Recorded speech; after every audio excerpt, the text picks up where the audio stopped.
Alright troops, how are you doing? It's Rob here and welcome to my review of The Last of Us Part 1. Uh, we just got done playing this game on... When did we complete it? Something, I'm never prepared when I do videos like this, guys. Let's see. Right, so we finished the game on the 9th of January and today's date's the 15th. So it's been 6 days since we finished the game. Although, to be honest with you, I didn't need that much time to mentally reset. It wasn't like I played Tale Requiem because I hadn't played that game before. So the ending to that game fucked me up, man. You know? Whereas the ending to The Last of Us Part 1 didn't. So I didn't need too long to reset because I have played The Last of Us.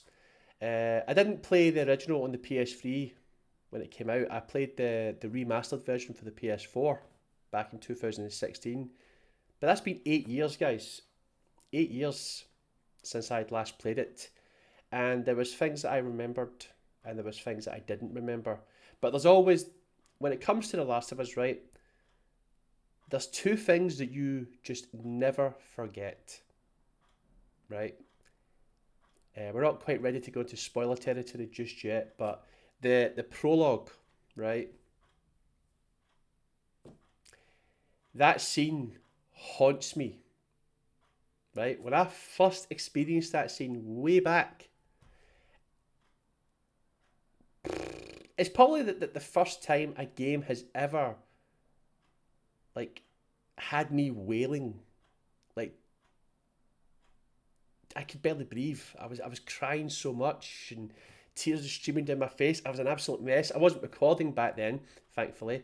But yeah, but I've seen a lot of compilations on YouTube of YouTubers and even streamers playing through the prologue, and seeing them all crying makes me feel good because at least I know that I'm not the only one, you know. So yeah, the prologue is a scene that you never forget. 20 years from now, I will always remember the scene with Joel and Sarah. Always. Right? And another thing you'll never forget when it comes to The Last of Us is the ending. Right? Uh, wow. So when I completed the game, I remembered the ending. I knew what happened. Right? So I wasn't as shocked and I wasn't as conflicted and all these other emotions that were going through my mind at the time. I didn't experience it this time. I just played through it and enjoyed it for what it is, you know. But and there was a few wee other bits and balls that I remember, but other than that, guys, it kind of felt almost like a fresh experience for me. And playing it with updated graphics, because Naughty Dog remade the game from the ground up and brought it up to PS5 standards. And as a result of that, the game looked gorgeous. Honestly, like I'd probably say that Last of Us Part 1 and The Last of Us Part 2 are two of the most gorgeous games I've ever played. Now I'm not talking about PC gaming, right? I know that if you've got the world's best gaming PC and you put the graphics up to max, that's the true experience. I'm talking about from console standards, right?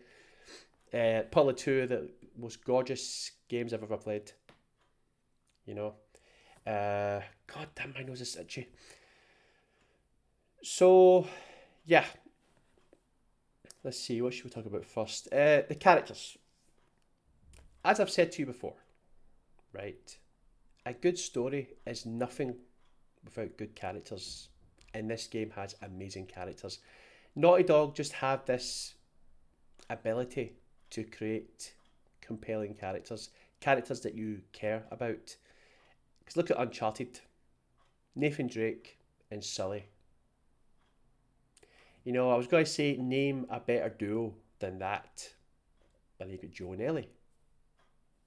So, but it works the other way around as well. Like, you know, you could have these incredible characters, but if you don't have a good story for them, it ain't gonna work, right?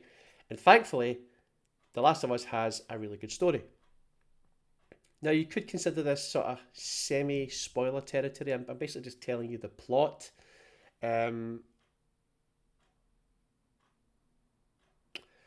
so, so Joe is a smuggler, right?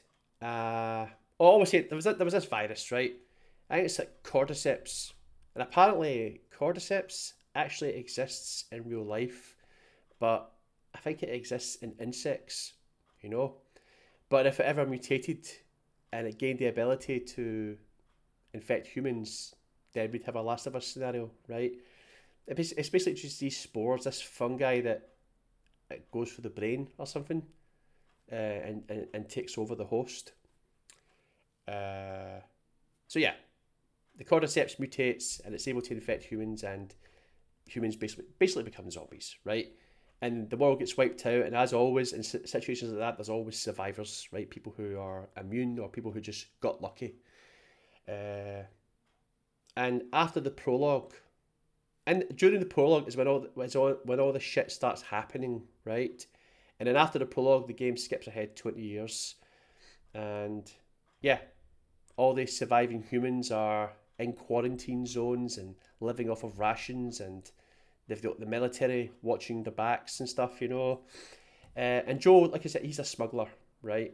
And he's been given the task of smuggling someone out of the quarantine zone. That someone being Ellie. And it turns out that Ellie is actually immune to the virus. She was bitten by a zombie and she did not turn. And there's these doctors. There's this group called the Fireflies, right? They're a resistance group, and they're fighting back against the tyranny of the soldiers and all that, you know, and blah blah blah. Well, the Fireflies have these doctors, right, who can create a cure for the virus. They can create a vaccine, right? So it's Joel's job to get Ellie to these Firefly doctors so that they can create a virus, not a vaccine for the virus, right? But it's not just a simple case of going from A to B, right? It ends up becoming this long, perilous journey, quite the adventure that pretty much takes them all the way across America, right? And yeah, at the start, Joel views Ellie as just a job, but by the end of the game, she becomes like a daughter to him, and he becomes a father to her, and they develop this bond, you know, and yeah. And the ending, I mean, if you haven't played the game or you haven't watched the playthrough, I highly recommend that you go and just play the game, because you really need to experience that ending, uh, you know. But yeah, so the story was great, you know, and the characters in the story, they worked so well together, you know. Yeah, and then you had all the other side characters, you know. You had Tess, you had Bill, you had David, hmm even what was it, Henry and Sam. That scene, I had completely forgotten what had happened to Henry and Sam, you know, the brothers. I totally forgot what happened to them. So when I saw what happened to them, I was shocked. I was like, I was stunned, silent for like 1 to 2 minutes. I couldn't process what I had just seen. It's like I was playing the game for the first time all over again. I had completely forgotten. So yeah, and of course Tommy, Joe's brother, and Sarah.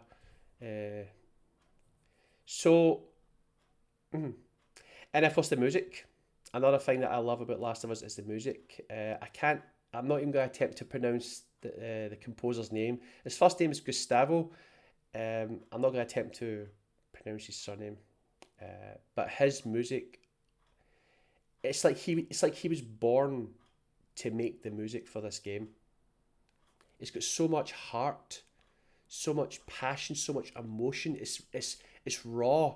It exposes the vulnerability of the game, if that makes any sense, you know. Um, yeah, it just works so well. Adds to the emotion. The combat, I I wasn't great, guys. At the end of the day, it's a Naughty Dog game, and Naughty Dog's combat has always been sort of hit and miss with me. If you watched my Uncharted 4 playthrough, you'll see just how unbelievably bad I was at the combat. And the combat in this game is kind of similar to the combat in Uncharted 4, so naturally I wasn't very good. I was okay, I wasn't terrible, but the combat was enjoyable enough, right? It was. But I would never be able to play this game on hardcore mode, right?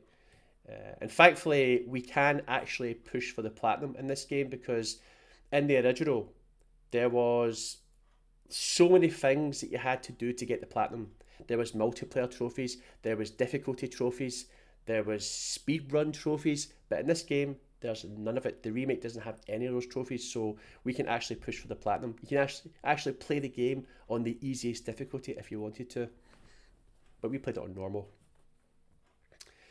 So yeah, and also, we're going to play Left Behind, which was the expansion that came out for The Last of Us, and I never got to play the expansion. I never got to play Left Behind, so this is going to be a first time for me. I'm going to be playing it later on today, and I'm so freaking happy, guys, because yeah, it's just, I know that the expansion is centered around Ellie, and that's all I know.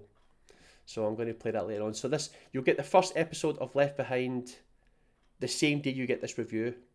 So it's the 15th today, you'll probably get it on the 16th. So yeah. And then after we complete Left Behind, the reason we're playing Left Behind before we push for the platinum is because completing Left Behind is one of the trophy requirements for the platinum. You have to get the trophy for completing Left Behind in order to get the platinum for The Last of Us Part 1. So we'll play Left Behind and then we will push for the platinum.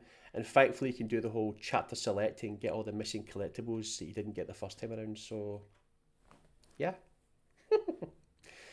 But it really is, guys, one of the best games ever made. It deserved all the Game of the Year awards that it got.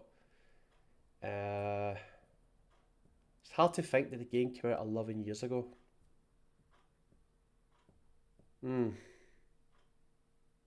Which is why I'm really excited about Naughty Dog's new game, Intergalactic: The Heretic Prophet. I have complete faith in Naughty Dog. I feel that they will deliver a masterpiece of a game. I just think people need to give it a chance. You can't just instantly hate on something because of one trailer. Just wait until the gameplay comes out. Wait until more details come out about the story. I mean, all the Uncharted games were incredible. All the Last of Us games have been incredible. So, yeah. My review, you probably won't be surprised to hear this, but it's 10 out of 10. You know? When I played the original, I loved it so much that it instantly shot straight into my top 5 favourite games of all time. Ever since then, it's slipped into my top 10. But that's not a knock on the game. It's just that other games that came out that I've enjoyed equally as much. You get the picture. But 10 out of 10. I'm not a hard guy to please. You know, you'll probably find that the biggest majority of the games that I've played on this channel will probably get a 10. There hasn't been a game that's made me go, oh, I fucking hate this game. So, 10 out of 10. And I'm really looking forward to The Last of Us Part 3. That's probably years away from coming out. 4, 5, 6 years, whatever. If I'm still doing YouTube in that time, we will play The Last of Us Part 2 again. Even though I've played it, completed it, got the platinum, all that jazz, we'll play it again just to refresh our memory of the story, and then we can jump from Last of Us Part 2 straight into Last of Us Part 3. So, yeah. There we go, guys. Thank you very much for watching my review. If you enjoyed it, leave a like. If you want to ask me anything, if you want to tell me what your thoughts were of the game, let me know in the comments below. What was your favourite bit? What was your least favourite bit? What was your favourite character? All that jazz. And yeah, if you'd like to see more videos of this, subscribe to my channel. And I will see you all in the first episode of Left Behind. Bye!